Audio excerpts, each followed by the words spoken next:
But first, I want to start with crime. And before I tell you where the Democratic Party is on law and order in America, let me remind you where they have been.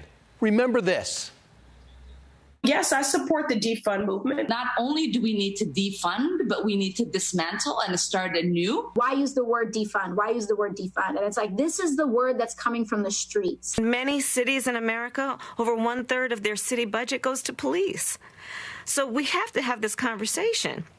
What are we doing? Right. We need social workers, remember? This naturally resulting in anarchy in every major city because a lot of people listen to them. And the mass resignation of quality cops ensued. Remember this.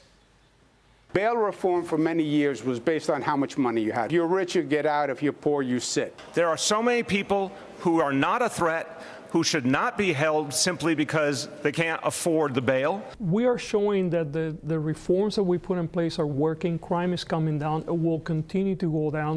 He is not telling the truth. Shocker, crime rose anyway, and studies show that 66% of those criminals released under bail reform were rearrested again within 2 years of release.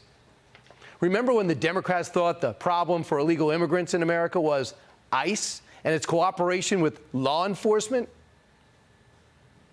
Are you aware of the perception of many about how the power and the discretion at ICE is being used to enforce the laws? And do you see any parallels? I see no. Are you aware that there's a perception that puts ICE in the same category as the KKK? Is that what you're asking me? Yes, she was asking that. Well, as you can imagine, the sentiment backfired, with chaos ensuing in every major sanctuary city in this country. But we can't say we didn't tell you this was going to happen.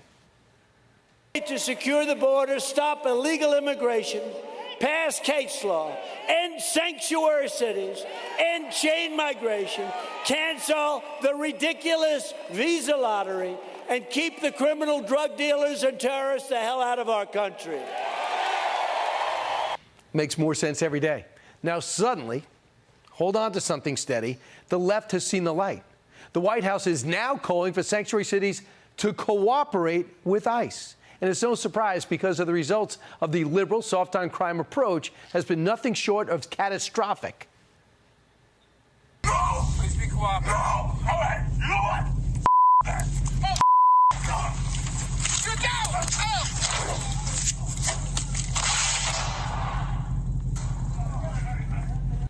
Yeah, really working out well, right? Well, it finally seems the big blue cities have had enough. It's just funny that it happens to be an election year. Or is it a coincidence? In D.C., lawmakers passed a secure D.C. anti-crime bill. Yes, you heard that. Anti-crime. Happened this week because business groups continue to warn of an alarming trend of violence. I guess the carjackings weren't working out. New York, subway crimes are up 20%. The governor decided it's time to call in the National Guard and state police to help curb violent crimes in the city's subway system. I'm in the subway every day. Maybe a train conductor getting brutally slashed in the neck for no apparent reason while doing his job had something to do with it.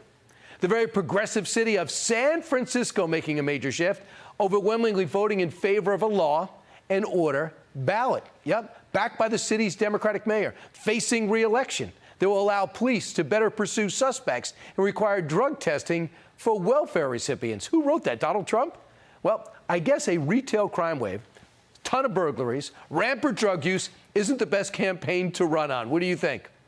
Oregon, the state. Remember where you can do any drug, anytime, anywhere? What's the big deal? Well, skyrocketing overdose deaths and public drug usage has compelled the state legislature to reintroduce criminal penalties for possession. They panicked. It turns out the whole experiment was a bad move. After all, who would have thought open drug use would be a problem? Look, Democrats had their chance. 4 years to turn it around, to distance themselves from their 2020 criminals are good, cops are bad stance. This is a step in the right direction. I will give them that. But the damage has already been done. Countless lives have already been lost. And due to theft, businesses have already been shut down. This cannot be negated. As for those voters you are trying so hard to persuade, their memory can't be negated either. Think about this. Should a pyromaniac who lit a whole neighborhood on fire get credit for putting out the flames just because they happen to be a firefighter? Democrats want credit for putting out the fire that they stoked. I am sorry. I am just not sold yet on this reversal. We remember how it started, and so do the people in these blue cities, and the red states for that matter. We all know who broke it. We just don't know, or if I don't know, if I can trust them to fix it. In November, you'll find out if all is forgiven, although they haven't asked for forgiveness. Joining us now, a man who's been all over this, best-selling author, writer, journalist for the City Journal, Chris Rufo. Chris, great to see you.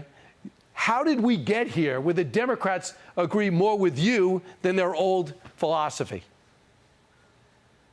I mean, it's quite simple. It's because they've unleashed chaos, and people, especially people who are living in big blue cities, don't like chaos. They don't like rampant crime. They don't like tents, homelessness, drug addiction. They don't like feeling that their lives are in danger simply by riding the subway or walking down the street.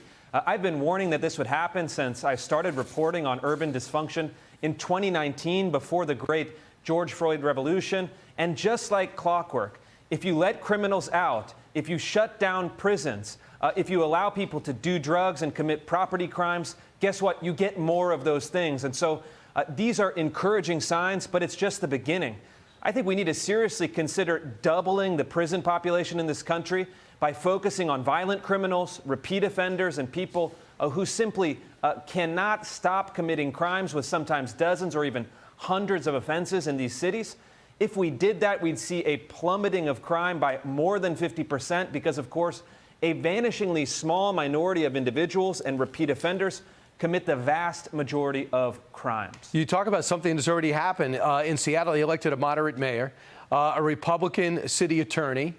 Citizen rage is rising up, and I guess they could be paying the price at the ballot box in November. Is there any reason to think this is going to stay and stick? That if the Democrats want to stay in office, they actually believe what they're doing and do what they say?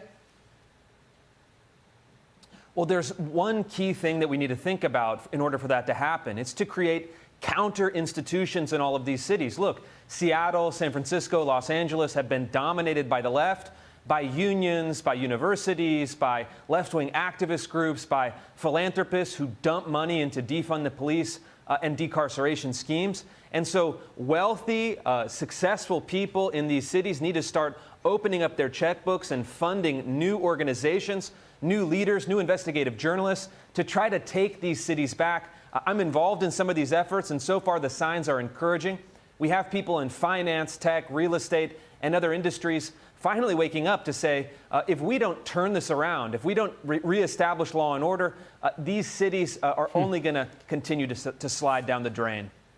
If people want to know the rise of Donald Trump and the reasons for it, you can go a lot of different places. I think this is primary because a lot of the things he ran on in 2016 and he's talked out since he became a public figure, there's more of a need now than ever because we tried doing the opposite and it hasn't worked. Final thought?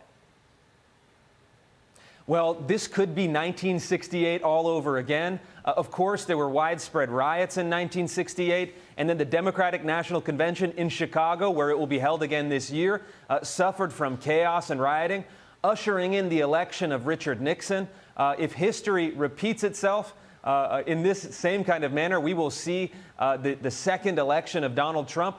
I certainly hope that that happens. And I hope that it happens as soon as possible. Right. I know you're doing work for Ron DeSantis in Florida. Real quick, in California, to show we're not out of the woods yet, they have decided to use taxpayer money to pay high school students $1,400 to become, hold your ears, social justice warriors. They want them to go out there and learn to demonstrate and take action. But of course, it doesn't come organically. These kids are going to get paid. And this could be a lifetime journey for them. This worries me. Does it worry you? It absolutely does, and unfortunately, it's embedded in the California state curriculum for all K-12 schools statewide, not the specific program, but the general idea of training kids to be activists for left-wing social causes. Look, I'm not going to mince words. They're creating, in essence, child soldiers for their revolution. I think it's despicable. I think it's bad for the country. And I think that any parent in California that has a whit of sense about them would be fighting this and then finding a better type of school for their kids. Chris Rufo, thanks so much. Always appreciate it. You're always ahead of the curve. Thanks so much for sharing your quality time on a Saturday night. Hey, Sean Hannity here. Hey, click here to subscribe to Fox News YouTube page and catch our hottest interviews and most compelling analysis. You will not get it anywhere else.